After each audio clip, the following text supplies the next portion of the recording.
Efa mpihinana mofo bajia ve ianareo na bajia? Raha mbola tsy nihinana nareo dia arao ity vidéo ity. Bajia samy nihina bajia daholo hatramin'izay a. Dia ity zany bajia anisan'ny tiana indrindra eo Alarobia no mivarotra anazy a, 900 ny anankiray. Izany hoe raha mividy 900 ianao zany a dia 904.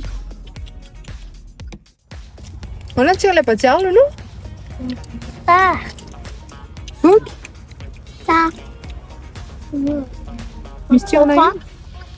Croquant, j'adore. Dirait qu'il y a du riz.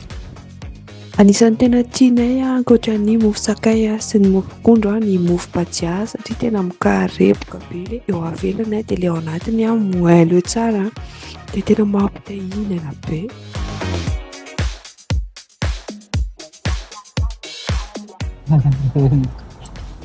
Đây bắp ngon đi. Đó. Le forno è buonato, no? Le cibo sono sconvolgenti.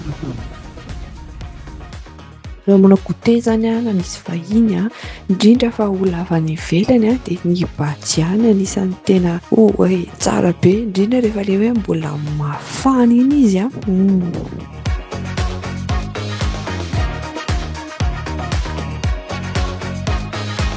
Ndao andramana foana e!